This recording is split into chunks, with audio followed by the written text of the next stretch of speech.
60% of marriages today end up in what? Divorce. In divorce. And out of the other 40% that don't get divorced, How many are happy? how many are happy, right? We know it's, let's say, half at best. That means you have less than a 1 in 5 chance of having a happy marriage if you get married today. Wow. Welcome to another episode of the Fish and Coach Show. My name is Brandon Fisher. This is Coach Ratner. Today we're going to get a little special preview of Coach's upcoming book. It's going to be the 5th book you've written since 2020. 5th book. Yeah. Wow. Called Never Leaving, the 4 Phases of Love. That's right. You know, I wrote a dating book and a marriage book, and they're both very good books, but I'm a much better writer now than I was, a few years ago because I just keep writing nonstop. So I decided to rewrite them with a new theme. There's some similar ideas in them, but it's a whole new theme that love, this is called Are You in Love? Like, how do you know you're in love? So love, I put it into like 4 different phases of love. The 4 phases are, number 1 is called the crush phase. Or you can say, infatuation. This is when you start dating someone and you see them and you like the way they look and you had a great time. You go home, you're all giddy. Everything they do is absolutely perfect. I love this person. You think you're in love, whatever. It's really the crush phase, which is fine. There's nothing wrong with the crush phase. We all should go through it. And then the second phase is called the research phase. This is when you've gone on a few dates, 1 or 2 or 3 dates, and you said, you know what, this person's worth continuing seeing, and I now want to do the research to find out and gather enough information to find out if I should continue and go to the next phase, which is the commitment phase. The commitment phase. This phase, you can say, well, it's marriage, but it doesn't have to be marriage. It can be, if you're the kind of person that doesn't want to get married, it can be like a long-term relationship. It can be whatever your definition of commitment is, but generally it's going to lead to marriage. And this we decide, you know what, I'm now ready. I have now taken myself off the market. Even actually the research phase, you can decide I'm off the market. I'm not seeing anyone right now. I'm going to focus on this one person, and I'm going to commit to them whether it's marriage or not. Okay. And then that's what most people do. They get married, they fall in love, they get married, and that's what happens. But as we know, which we've discussed many times, that 60% of marriages today end up in what? Divorce. In divorce. And out of the other 40% that don't get divorced, how many are happy? how many are happy, right? We know it's, let's say, half at best. That means you have less than a 1 in 5 chance of having a happy marriage if you get married today. Wow. Right, so just because you committed to the commitment phase doesn't mean it's going to last. This is where we're going to get to the last phase. It's called never leaving. Because this is the phase where you've already been married for a long time. It's the phase where you are set in life. You know nothing is going to come between you and your spouse. You're done. You're not looking at somebody else. You're not wishing you married somebody else. You're not regretting. You're not thinking about divorce. In fact, it's the level where everything's perfect in life. Like, because you have a great relationship with your spouse. And you're not worried about other things. You're not worried about out there. I want to be with somebody else. My wife's not making me happy. Or husband's not making me happy. Whatever it is, you're done. You're done. You're done with the whole thing. It's like, because people get married, unfortunately, today, and they always have in the back of their mind, if this doesn't work out, I can get divorced and marry somebody else. So that's the difference of the commitment and the never leaving. Because commitment, anyone can get married. That's not hard to do. And anyone can commit to anything for a short amount of time. And you're only committed to certain things until you're not committed anymore. For example, you've been committed to, working out. How many people have been committed to working out? And then what happens? You don't stick with it. You don't stick with it. So you're not committed anymore. Or a sports team or a boyfriend or a girlfriend. I'm committed to this girlfriend. And then suddenly you're not committed anymore. So commitment only lasts so long until you're not committed. So let's get back to the beginning of the crush phase. How do you know when it's a crush or infatuation? Like, how do you know when it goes from the crush to that you're actually real in love? Like, do you know what the difference is between infatuation and love? At the crush phase, it feels like they look similar. Well, they are similar, but the difference is infatuation means that person has something that you want, which means it's really a chemical byproduct in the brain that they have something you want. Now, the difference is with love, and I'm going to give you 2 definitions here. One is the feeling of love, and one is my definition of love. I broke it down to 2 because I feel like it's such a big thing in our life. It's such a heavy thing that one definition is going to do it. So the feeling of love, and by the way, I'm going to tell you, you don't have to agree with me, but if you're going to be in a relationship with someone and you've gotten to the phase of research or commitment, you better have a the same definition as the person you're going to be with. Interesting. Because this is a big issue and why so many relationships go sour, because people go into a relationship and they have different definitions of the same term. So give us examples. So for example, for someone, like for example, the word marriage. Now, what's your definition of marriage? The only thing that you have that you know about marriage is from where your parents were. Maybe you were in a previous marriage, or maybe you saw a friend's marriage, but generally it's from what your parents have. So your parents have a dysfunctional marriage. That's your definition of marriage. You have nothing to base it on. And it's the same thing with love. If your parents were married and had a poor, loving relationship, you don't know what love is. You don't know what a loving relationship is. Wow. What are you going to base it on? Right. Disney? And that's the problem. The Bachelor? Yeah, how does that work out? Right? How many marriages do those last? I think they're a little worse than the 60%. Right, yeah, probably a lot worse. I like to see that stat actually on The Bachelor, which most people go on The Bachelor and Bachelorette really not to find love. It's really just to get on TV and increase their social media and make it, because most of those people are just actors and actresses trying to make it into the acting world, you know? They're all waiters working at, It's a pretty big break. It's a big break, but they're all working at restaurants in LA trying to make a break or get on commercials, and they get less TV. It's a TV show. You're getting exposure. Anyway, so what were we just talking about? Oh, we were talking about crush. Infatuation versus real love. Right. So real love, the feeling of love, is the feeling of wanting to give to somebody else without getting anything in return. Mm-hmm. The feeling of love is wanting to give to somebody else without getting anything in return. It's the wanting, the longing to give. To give to them. You don't need you love them because you want to give to them. If you have children, you give and you give and give to them. What do you get in return? You get dirty diapers and you get crazy teenagers. That's what you get. But ultimately, what do you want for your kids when you have kids? Now, I know you don't have kids, but for those out there who do have kids, what do you want from kids? I know we're going to make this baseline. You want to be happy. You want to be healthier. You want to be richer. You want them to have a great marriage and great kids. You want all that stuff. That's the baseline for what you want from your kids, which is not for yourself. That's for them, right? Personally, you don't want. There is one thing you do want. You know what that is? What do you want? A relationship. Mm-hmm. That's all you want. You're not gonna. I don't go to my son when he turns 22 years old or 21 years old and say, "Son, I've raised you for 21 years. It's been a lot of money. I've itemized all your expenses for 21 years, and you owe me $373,222.17. You can pay me over 10 years without interest." No, I don't do that. I don't want that for my son. No way.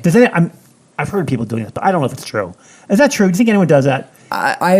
I hope not. Right. I've heard that they repay by going to college, and then you pay for your kids' college. Right. Whatever. My point is, you don't want that from your kids. You only want one thing, and that's a relationship. And you know how you do that?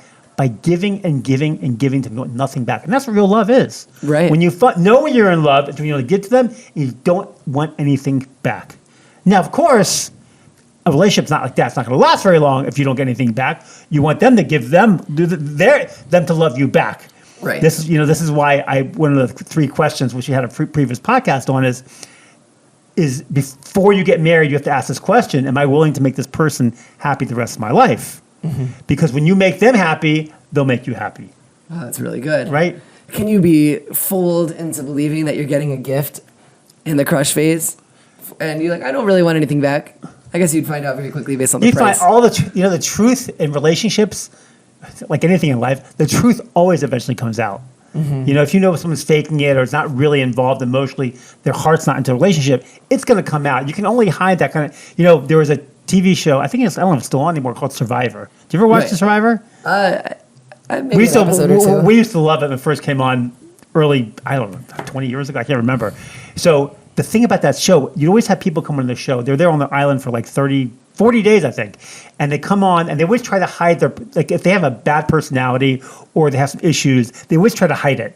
Like, especially if they have anger or they have mistrust or whatever it is, or jealousy. Little did they know they were selected because of their right. And they go on, they try to hide their issues. And it usually lasts for like a day and a half. And eventually everyone realizes oh yeah, this guy's got anger, this guy's got jealousy, this guy. Wow. And they can't hide it. Especially when you live with somebody, you can't hide these things. You can for a short while, but on an island like that, it all comes out. And the same thing with relationship, everything comes out. So if you're faking love, you're faking the fact that you love someone or giving to them because you want nothing back, it's going to be, Unless the other person's got such low self-esteem that they don't care anyway. They just want someone to be in their life. Right. Which is sometimes the case. Anyway, so we did that definition of love. I'm sorry, we did the feeling of love, which is wanting to give without anything in return. The definition of love is the emotional pleasure you feel when you focus on someone's virtues and you associate them with those virtues. I'll say it again because it's really important. Yeah, that's a big one. Say it again. It's the emotional pleasure you feel when you associate with someone's virtues. So which means, I'll put it in a simple way. Everyone's crazy, so you better figure out why you fell in love in the first place, and you better focus on that. So you're actually remembering back to that initial crush phase. Well, what was about them that you fell in love with? What was about, you have to be able to clarify, why do I love this person? No, seriously. Right? You have to, I totally some agree. people can't say it because they don't know. And you really want to clarify. You want to have clarity on what you're doing, why you're dating, why Right. you're in love with them. Why you're in love with them because there's something about them. It is so important because it happens with everything Yeah. beyond relationships, but for sure in relationships, it's the most clear. You're like- That you end up 3 months later, 4 months, 2 years, and you're like, why? What you love about that person has changed or faded, or it's not as apparent. It's not as apparent because you stop focusing. focusing The same on it. thing's still there. Whatever they made you laugh. Like from my instance, that when I married my wife, of course I married my wife because she's my wife, because she was emotionally grounded. She came from parents that were emotionally grounded. She's emotionally grounded. She loves my sense of humor, so I can make her laugh really easily, which makes that connection really good. She understands me. I understand her. We have the same long-term. We didn't, but we did eventually gain the same long-term common goals in life, meaningful goals. And my job in my life is to make my wife happy, and therefore, it's her job now. It's not her job, but it's not her job, but It should be pretty automatic if it's someone's automatic job is because to I make make you her happy. She knows what makes me happy. She wants to make me happy. It's not done. Now, listen, we talked before about buying flowers in a different previous podcast. That I buy my flowers to my wife because I know it makes her happy. I don't care about flowers. I don't do it for me. I do it for her. I do it to make her happy. I'm going out of my way. I'm leaving the house. I'm walking to the floors. I'm picking up flowers because I know it makes her happy. And she knows that I'm going out of my way doing it, and I don't really care about it. She knows that. But she doesn't do it for her. Therefore, she's going to want to give to me. I love that. Okay. So that's all how you know that it's past the crush phase. That is the crush phase is the initial, like I said, first few dates you go on. Okay. Now, we're talking about love because you have to have a common definition of love, even if you don't like my definition, in order to get the commitment phase, right? If you don't, you're going to have issues. It always comes up later on. Well, we had different definitions of the word marriage and love. Well, yeah, because it's going to be an issue. Well, it might be an issue for a few years, might be 5 years, 10 years, whatever it is, but it comes out eventually. What are some of the inaccurate definitions of marriage that you have heard? A partnership. A partnership. What's a partnership? Two people who work together. For a common goal. That's common right. goal. Which is fine to be in partnership with your spouse, but it shouldn't be the main purpose. A partnership generally means, like, we're in a partnership, right? We're doing a podcast together, and I need Brandon to help me do a podcast, and he needs me. We could do it on our own, but it might not be as good, right? Right. Together we So can achieve the together, goal better. we're achieving a goal. Now, what happens in a partnership in business? Same thing. I have an idea. He has the money. I need his money for me to fulfill my goals. But guess what happens? After 5, 10 years, we become successful. I get a lot of money. I learn the whole business. He learns the idea. Guess what? I don't need him anymore.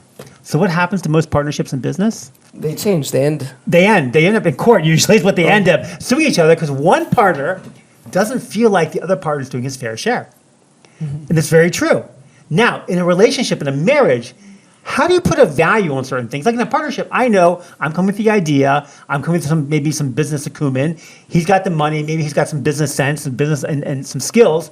And we're trying to work together to work it out so we have a fair share. It's built on balancing each other out. Balancing. But if I'm doing 70% of the work and he's only doing 30%, how do I feel? Horrible. Horrible. You're not holding your end of the Now, bargain. what happens in a marriage when I feel like I'm doing 70% of the work and he's doing 30% of the work? The problem is you can't put a percentage on raising kids. You can't put a percentage on giving love. You can't put a percentage on what it means to go out and raise it, to make money and bring it home and support your family and put the time into your family. It's too hard. It's too out there to be able to put a percentage on it. So like if you look at it as a partnership, you're going to have a hard time. Because you're always going to feel like one person's not doing their share. Someone's going to feel like that all the time if you look at it as a partnership. So that's what it's not. Very good. It's not a partnership. Okay. Although you all have a common goal, and then what's your common goal? Hopefully it's more than to raise children. We're going to get into all sorts of things like that. Maybe not today. So we talked about love. We talked about the definition of love. We talked about the feeling of love. Now, what's the research stage? The research phase is after you've gone a number of dates and you feel like, you know what? I want to investigate this person more. I want to find out what makes them tick. Do they have any hidden red flags? That's a big thing. You're looking for anger issues, or the fact that maybe they were a mass murderer one time. Whatever it is, You want to know that. You want to know these things, right? You want to know what was in their past. And it's funny. One way that you can know really about a person is when you see them interact with their family. Interesting. That's very good advice. Because when you see people interact with their family, not everyone's acting. Right. You can only act for just like a Survivor. You can only act for so long. And your family they know what an act is. They do. So not everyone's going to be. Of course, you could be in a big scam, a big setup, and they're trying to get you to marry their son or something. But that's unusual. That's horrible. Yeah. So you can, when you meet their family, you really know a lot about it, especially when you meet their parents. Mm-hmm. You meet their parents. The research stage is about learning about other people and understanding, do I want to commit to this person? That's what it's about. And how much of that is based on the questions that you ask her, putting her in, or exploring different scenarios together? You learn over time. You learn how they react to you. You learn how they view the world, and you learn how they, especially with their family. When you see them with their family together, you see how they interact. And is this person a genuine person? Is this person gonna, be committed to me? Are they going to open their heart to me? Are they emotionally available for me to be able to not love them, but them love me back? So what are the biggest warning signs in this phase that would say, look, I really like this girl. You probably at this point have a strong emotional connection. Right. And backing out is a very tough thing to do even at this stage. So I have warning signs for all of them. For the first date, I have a rule that is in my new book. It's called the 3-date rule, which means that you should always go with someone on 3 dates. Now, if they live in a tree house, or they laugh like a hyena, or they won't stop talking about their mother, then it's okay. You don't have to go out with them another time. But in general, you should give someone 3 dates. And there's a whole reason why I'm not getting into now. And those are the warning signs for the first date. Now, the research stage, when you start finding a lot of red flags, don't overlook them. When you see something that's a red flag, you need to put out that red flag warning sign, like warning, warning, warning. There's a TV show back in the 60s called Lost in Space. You ever heard of it? No. Yeah, I think 1950s, actually. It's a little before me. It was really funny. This is back before, this is early black and white. It's black and white, I think. Wow. And they had a robot, and the robot going, and these little hands go, warning, warning, warning. That was funny. Show my age. Anyway, I saw it as reruns, not the original. So, yeah, it was really stupid. Anyway, we're in the research stage. So the research stage is about learning about somebody. You said, what are warning signs? Right. You said don't overlook the red flags. Don't overlook the red. So the red can be anger. Anger is horrible. Anger is one of the worst things. And one of the things I say is that one of the reasons why people get divorced is because the pain that they have from the marriage outweighs the pleasure of what the marriage brings them. That makes sense. Right? So when things get too painful, that's when they get divorced. Mm-hmm. So when you find someone that has a lot of great attributes and they have some red flags, is that enough for you to overcome? Are those red flags, can you handle those red flags because they bring you so much pleasure? Or are those red flags going to cause you too much pain in your life? And how many is there a number of red flags? Well, a lot of them. I mean, there's. No, I mean, but should you overlook any of them? Is a red flag over? No, because I have red flags. You have red flags. For sure. We all have red flags. The question is, how bad are they? And can you handle them at the worst? Can you handle them at the worst time? So I'll tell you, one of the things that in my books I mentioned is that one of the best character traits you should be looking for when you marry someone or decide to marry them is, there's 2 of them. One is kindness and one is resiliency. Because kindness overcomes a lot. Mm-hmm. If someone's kind, it's unlikely they have anger issues. If someone's kind, it's unlikely they'll be jealous. If someone's kind, it's unlikely they're going to, be emotionally disconnected from you. And the other is resiliency. Resiliency is the ability to overcome tough situations, because you're gonna go through tough situations in your marriage. It's a given. If you think what, Disney, you watch Disney movies? Of course. Yeah, or romantic comedies. What is the last scene in any romantic comedy? What is it? It's usually the marriage, the wedding, of sometimes course. a kiss, sometimes a baby. It depends on which movie you watch. The happily ever after. Happily ever after. The easy Romantic part. movie. So do they never show the marriage 20, 30, or 40 years later?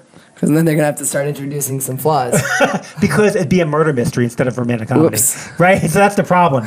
So we're growing up, especially if you watch Disney movies, that a prince is going to come and take a whisk away in the carriage and we'll be happily ever after. That's when the hard work begins. Wow. Do you know that most people spend more time planning their wedding day than they do their life? I'm not surprised. I think about I that. studied hospitality and events, so I understand. Right, you worked at Sebastian and Vale, right? And you had I weddings studied there? in undergrad. Huh? In undergrad, I studied hospitality as an events major also. You decide to get married, you meet someone, you decide, okay, you've gone through the crush, you've done the research, okay, no red flags. It's time to commit to them. I'm going to commit to them.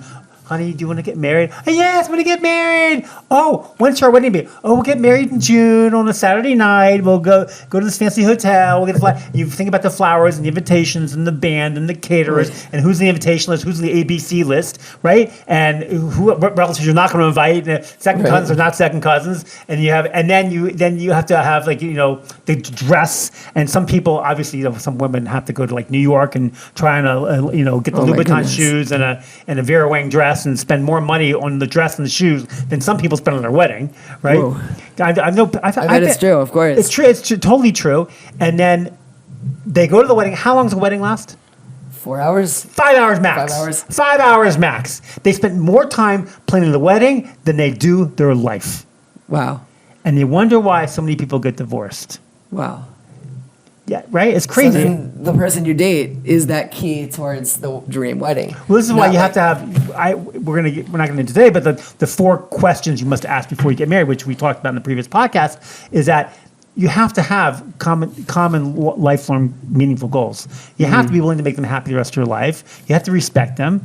These are questions you need to ask before you get married. Right. So you've done the research. You decide to commit. It's great. You want to get married. It's awesome. Everyone should be married. It's an amazing thing when you marry the right person. But of course, what they said, what's the difference between content and finished? What is the difference? When you marry the right person, you're content. When you marry the wrong person, you're finished. Yeah. Okay. I'm sorry, it's complete. Complete. Complete. What's the difference between complete and finished? What is it? The difference is when you marry the right person, you're complete. When you marry the wrong person, you're finished. Wow, that's good. Yeah. So once you get to the commitment stage, what's this last phase called never leaving? This is when you've been married for many, many years, and there's no more second guessing. There's no more doubting. You've gotten to the point where, like, you know what? I'm with this person the rest of my life, no matter what happens to me. And that's ultimately what we want to be in. We want to be in a passionate, loving relationship the rest of our life. Absolutely. Yeah. That's the goal. And the ultimate goal. The ultimate goal. Life. But the reason why you need I have these 4 stages of love is because people go into a relationship not understanding where they are. They're like, I'm not sure what's going on. Oh, we're dating. I don't know. We're just having fun, right? And you don't know where you are. Are you still in that crush phase? Are you now really into the research phase where you're trying to decide if you want to commit to this person? One of the good things I see here is the way that they build on each other as a natural progression. Right. So it's like, okay, I need to switch to the research phase. No, you can be in both phases at once. It's not like sure. it's not like it's a constant. Okay, today I'm done with this crush. Now I'm on the research. Right. It is a transfer of ownership from one stage to the next, and you be in both of them at the same time. But know you're going from one to the other. Exactly. And I really believe that if you understand these 4 phases of love, that you will get to the point of never leaving. Especially if you understand ask the questions before you get married, and open your heart up to other people, and just read the book when it comes out at the end of 2022. Is there a special amount of time that each phase up until the never? I think I think we have a podcast called Clarify Why You're Dating. Mm-hmm. You should listen to that. And the reason, if you know you're dating for marriage, you don't need as long. if you're dating because you're just having fun, you don't know why you're dating, then you need a lot longer to decide what you're going to do. Because that's the goal. You're looking already because for once those you find things. someone that you know checks all the boxes and there's no major red flags, you can commit. There's no reason why do people date for 2, 3, 4, 5 years? Because they're not actually researching. They're not committing. researching. They're not committing. They're not doing anything. Like, oh, we're having fun. You know, that leads to poor relationships. Yeah. And data just came out. By the way, data just came out. They said that women who live with their husbands before they get married have a much higher chance of getting divorced. Because they played the commitment card early. No, because when you live together, you're not really committing to each other. Mm-hmm. Right? Living together is different. When you make the commitment, you will do anything to save the marriage. That's true. My roommates can move out anytime. My roommates can move out anytime you want to. They're roommates. They're not. Right, You're not committed to them. That's a fake level of commitment. Yeah, because and stupid. The idea of marriage, the definition of marriage, is the union of two souls. Mm-hmm. It is not a partnership. So what happens is, who do you love the most? Who do you love the most? I love myself the most. I don't know about you, okay, yeah, right? But you really, if you really think about it, you love yourself the most. Yeah. Therefore, when you give yourself to somebody else, you're loving them also because you love yourself. So getting married is about giving yourself to somebody else. It's uniting of two souls together. I love that. That is beautiful. Yeah, and the feeling of that is the definition of marriage. But the feeling of marriage is when you feel complete. Wow. That is when you get to never leaving. That's the feel that really ultimately you want to, when you feel complete in life and you need nothing else. Wow. Okay, that is very, very valuable. Yeah, the four phases of love: the crush, the research, the commitment phase, and never leaving phase. Stay tuned if you want to ace these for the upcoming book, Never Leaving, the 4 Phases of Love. When's that coming out, Coach? When can we look forward to it depends if I get a publisher or not. Late 2022, probably. Okay, so stay tuned. Until then, keep listening to the Fish and Coach Show. Thank you for listening. I'll see you next time.